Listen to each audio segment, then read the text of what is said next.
Seguramente já alguma vez tentaste comparar PPRs e ficaste completamente perdido entre comissões, rentabilidades e siglas que parecem de outro mundo. Ora, hoje eu vou mostrar-te uma ferramenta gratuita, oficial e ainda pouco conhecida que vai mudar completamente a forma como avalias os teus PPRs. O comparador de PPRs da CMVM. Fica desse lado e vamos a isso.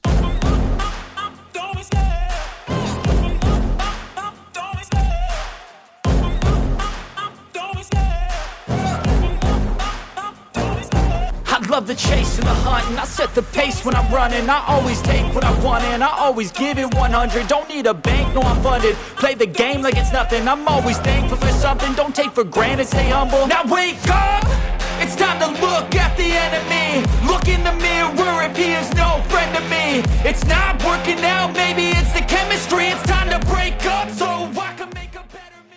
A CMVM, a Comissão de Mercado de Valores Mobiliários, é o regulador dos mercados financeiros em Portugal. Para além de supervisionar fundos e intermediários financeiros, disponibiliza ferramentas públicas para ajudar os investidores a tomarem decisões mais informadas. E o comparador de PPRs que vamos ver hoje é uma delas e completamente gratuita. Está disponível no site da CMVM e agrega informação sobre praticamente todos os PPRs disponíveis em Portugal, sejam estes fundos de investimento ou planos de poupança-reforma de outras categorias. E o que é que nós podemos encontrar aqui? Bom, desde rentabilidades históricas, a 1, 3, 5 ou 10 anos, a comissões de gestão, o nível de risco do produto e também a classe do ativo. Ou seja, tens aqui num só sítio a informação que normalmente estaria espalhada pelos sites de dezenas de instituições financeiras diferentes. Mas vamos lá então ver como é que isto funciona na prática. Entras na página da CMVM, navegas até à ferramenta de comparação de PPRs e escolhes o comparador de PPRs. Primeiro, vemos logo aqui uma lista completa de produtos disponíveis. A ideia do comparador é mostrar-te como é que cada um destes fundos, ou PPRs, se compara com os restantes da mesma sociedade, do mesmo tipo ou classe de risco. Estes são precisamente os critérios pelos quais podes filtrar para perceber a performance do PPR que estás a avaliar. E eu aqui vou fazer uma pesquisa prática, sem qualquer tipo de patrocínio ou interesse pessoal por um PPR específico. Eu vou usar um bastante conhecido, por exemplo, o Alves Ribeiro. Desde logo, é visível a performance anual do mesmo, por períodos de tempo. Podemos ver também os custos do PPR, como são as comissões que pagas para investir neste produto, e a classe de risco do mesmo. 1 significa menos risco, 6 significa risco máximo. Repara que, se não colocares filtros na comparação, existem 162 outros PPRs com os resultados que vês em baixo. Nem todos têm o mesmo historial e é por isso que vês ali 84 PPRs comparáveis se o intervalo for apenas de 1 ano ou 10 PPRs se o intervalo for de 10 anos. Algo importante que desde logo deves reter é que não é lá muito útil comparar instrumentos de investimento com categorias de risco diferentes. Dito isto, e aplicando o filtro para PPRs com risco 4, igual ao nosso selecionado, notas logo que o universo comparável muda radicalmente.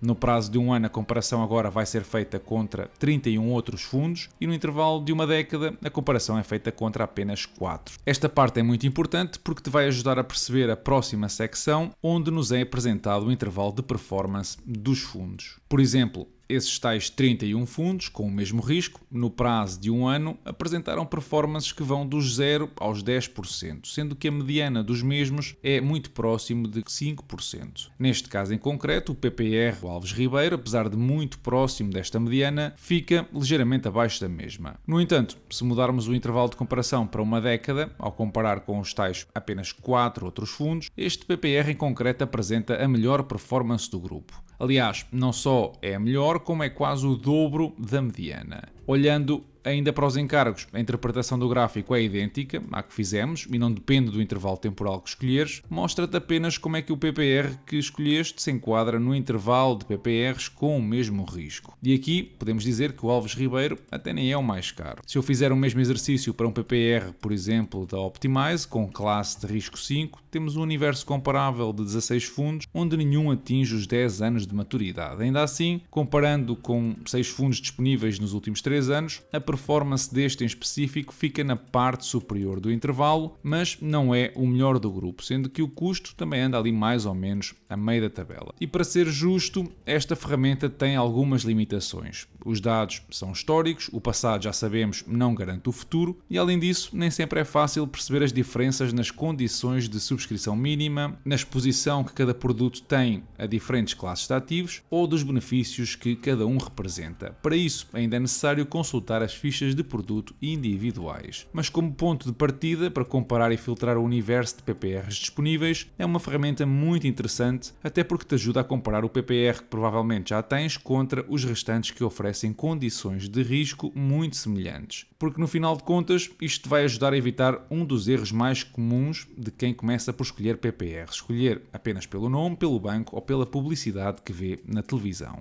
Agora que já viste o que é que a CMVM tem para oferecer, eu quero mostrar-te uma segunda ferramenta, desta vez um site independente português, que complementa muito bem o que acabámos de ver. E eu falo aqui do comparador de PPRs do Literacia Financeira disponível em literaciafinanceira.pt. Enquanto o comparador da CMVM é fonte oficial e se calhar mais reconhecida, esta literacia financeira tem um foco mais prático e mais visual. Agrega mais de 100 PPRs sob a forma de fundos de investimento e vai mais além do que apenas as comissões e as rentabilidades. Mostra-te também métricas de risco que tu raramente vês noutros sítios. A volatilidade, ou seja, quanto é que o fundo oscilou durante o ano, o drawdown máximo, a maior queda histórica que o fundo já tenha sofrido, o VaR, ou Value at Risk, a perda máxima esperada em condições normais de mercado e o beta, a sensibilidade do fundo ao mercado global de ações. São dados que fazem toda a diferença quando queres perceber não só quanto é que um PPR rendeu, mas como é que ele se comportou nos momentos mais difíceis. Há uma funcionalidade que eu acho particularmente interessante nesta ferramenta, é a possibilidade de comparar cada PPR com um ETF de referência equivalente ao nível de risco. Isto permite-te a ti perceber de forma direta se o benefício fiscal de investir num PPR compensa face a investir diretamente num fundo de índice, uma dúvida que muitos investidores continuam a ter e que raramente é respondida com esta naturalidade. Os dados são atualizados semanalmente e provêm das próprias gestoras, dos relatórios da CMVM e das plataformas como o Yahoo Finance ou o Financial Times e inclui aqui até os PPRs da Golden SGF, fundos de pensões abertos que não constam na lista da CMVM, mas que têm bastante procura em Portugal. Assim que em jeito de resumo, as duas ferramentas juntas dão-te uma visão muito mais completa do que apenas uma isolada. Podes usar o comparador da CMVM para teres uma visão oficial, completa e regulada do mercado e depois usar o da literacia financeira quando queres aprofundar a análise de risco e comparar os PPRs com alternativas de investimento como os ETFs. Ainda assim, ambas as ferramentas têm fins meramente informativos e não constituem aconselhamento financeiro, assim que deves consultar sempre o prospecto do fundo antes de tomar qualquer decisão de investimento. Se este vídeo foi útil para ti, deixa o teu like, subscreve o canal e se continuas a ter dúvidas sobre PPRs ou sobre como é que podes usar esta ferramenta, então deixa o teu comentário que eu vou tentar responder a todos. Nos últimos anos, a Kraken não ficou parada. Para além de ser uma das plataformas de negociação de criptoativos mais reconhecida no mundo, lançou a sua própria blockchain, o INC. O INC é uma rede Layer 2 construída sobre a Optimism Superchain e compatível com o ecossistema Ethereum. Na prática, isto significa transações com taxas próximas de zero, integração direta com a infraestrutura da Kraken e acesso simplificado ao universo DeFi, sem a complexidade técnica que normalmente afasta os investidores mais tradicionais. E é precisamente aqui que entram os INC Points. Os INC Points são o programa de fidelização da Kraken para os utilizadores mais ativos do Kraken Pro. Os pontos acumulam-se com base na atividade da plataforma, seja em trading, staking ou referências, e servem de porta de entrada para o ecossistema INC. São calculados diariamente e atribuídos todas as semanas às segundas-feiras. O programa está organizado em 6 níveis de progressão, com uma tabela de classificação sazonal que torna pública a posição dos utilizadores mais ativos. Cada época dura 4 semanas e os resultados são calculados separadamente, mas a pontuação total acumula de forma permanente. Agora, o ponto mais importante que qualquer investidor deve ter presente: os INC Points não têm um valor monetário, não são transferíveis, não são convertíveis em dinheiro, em cripto ou descontos ou até serviços. E a Kraken é bem explícita quanto a isso. O programa está ainda sujeito a restrições geográficas, assim que os termos do mesmo podem ser ajustados. O que os INC Points representam neste momento é uma posição antecipada num ecossistema em construção. com a possibilidade, ainda sem a confirmação oficial de datas, rácios, de futura conversão do token INC quando for lançado. Para quem gosta de avaliar o risco com algum rigor, a oportunidade está na participação ativa hoje, com plena consciência de que os benefícios futuros ainda estão por definir. Se tu já utilizas o Kraken Pro, a campanha para os INC Points já começou e os teus pontos estão a ser contabilizados, pelo que tu podes ver quanto é que já conquistaste no separador das promoções. Eu vou deixar um link na descrição do episódio para que te possas registrar gratuitamente na Kraken e começar a usufruir da plataforma desde já. Podes ainda receber um bónus de 15 euros em Bitcoin quando depositares 100 euros e investires esse valor em criptoativos. No entanto, lembra-te sempre de apenas investir capital que estás disposto a perder. Semana positiva para os principais índices mundiais, sobretudo os europeus, que à exceção do DAX fecharam no positivo, muitos deles acima dos 2%. Mesmo os índices americanos, apesar de não chegarem a 1% de ganhos, conseguiram fechar em território positivo depois de um par de dias com quedas acentuadas. No que toca a notícias, os custos globais da produção agrícola registraram um recuo de quase 3%, uma evolução que em termos gerais alivia a pressão sobre as margens operacionais do setor primário. No entanto, este movimento de descida foi parcialmente contrariado por um encarecimento específico no preço dos fertilizantes, algo que eu já tinha mencionado no Instagram e está diretamente associado à persistência da crise geopolítica no Médio Oriente. A instabilidade naquela região afeta as principais rotas logísticas e de transporte marítimo, elevando os custos de transporte e perturbando o que são os fluxos de distribuição de matérias-primas essenciais para a indústria química agrícola, o que depois acaba por limitar o impacto positivo da descida dos restantes fatores de produção.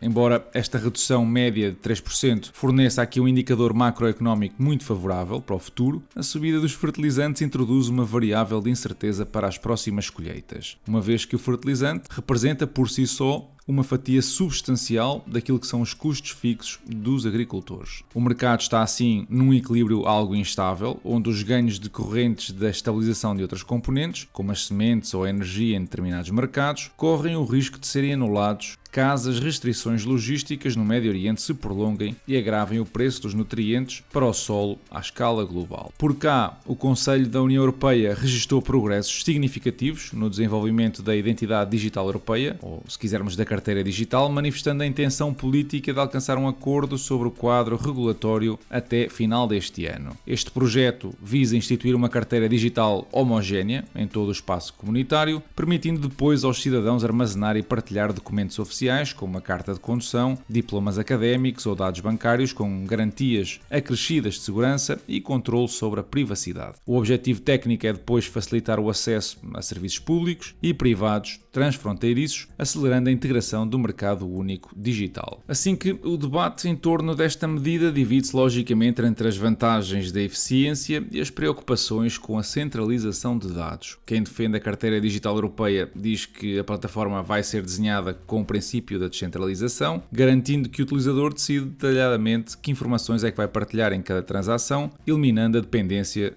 face a soluções tecnológicas de grandes multinacionais estrangeiras. Em contrapartida, os defensores dos direitos digitais mantêm aqui uma postura mais cautelosa, apontando para a necessidade de auditorias rigorosas que assegurem que a infraestrutura é imune a falhas de segurança e que o cariz voluntário será estritamente respeitado pelas instituições no acesso a serviços essenciais, o que, como bem sabemos, pelo passado mais recente, nem sempre acontece, mas este vai ser o caminho se queremos ter uma Europa mais uniforme. Ainda sobre a Europa, o Banco Central Europeu reviu as projeções macroeconómicas, apontando agora para uma taxa de inflação de 3% na zona euro até final do ano e revendo em baixo o crescimento do PIB para 0,8%. Estes indicadores confirmam que o processo de desinflação em direção à meta da estabilidade, dos 2%, está a ser mais lento e complexo do que inicialmente era previsto, sendo travado pela persistência dos custos energéticos.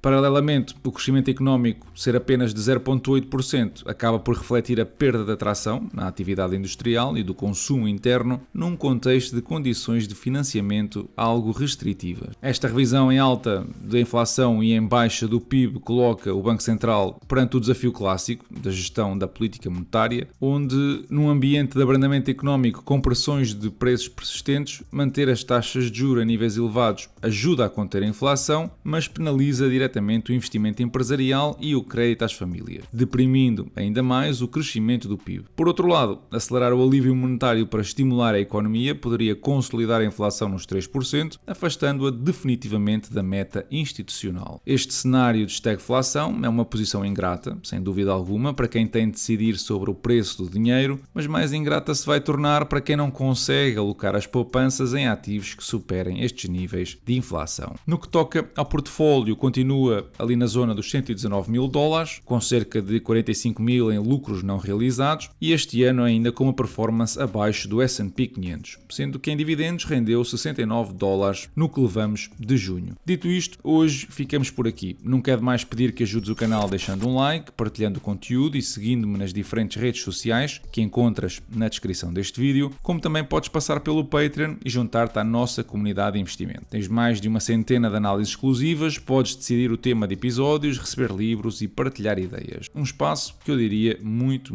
gratificante. Da minha parte, eu desejo-te uma excelente semana e bons investimentos.